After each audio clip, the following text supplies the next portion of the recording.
কারো কথা শুনতে বাধ্য নই, আমার কোনো পিছুটান নেই যে আমি ছাত্র দলের কর্মী ছিলাম একসময়, এখন কেন ছাত্র দলের এগেনস্টে যে আমি নির্বাচন করছি। আসলে বিষয়টা কিন্তু এগেইনস্ট না। এই শিক্ষার্থী সংসদ নির্বাচন কিন্তু এটা কিন্তু আমাদের প্রত্যেকটা ছাত্রর গণতান্ত্রিক অধিকার।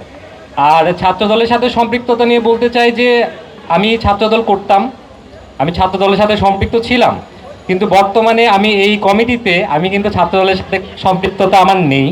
তো সেই জায়গা থেকে আমি কোনো প্রোটোকল মেনটেন করতে বাধ্য নই, আমি কোনো কারো কথা শুনতে বাধ্য নই, আমার কোনো পিছুটান নেই। তো সেই জায়গা থেকে আমার স্বতন্ত্র নির্বাচন করা।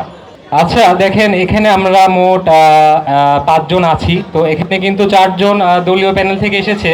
এখানে কিন্তু একমাত্র স্বতন্ত্র এজিএস পদপ্রার্থী কিন্তু আমি।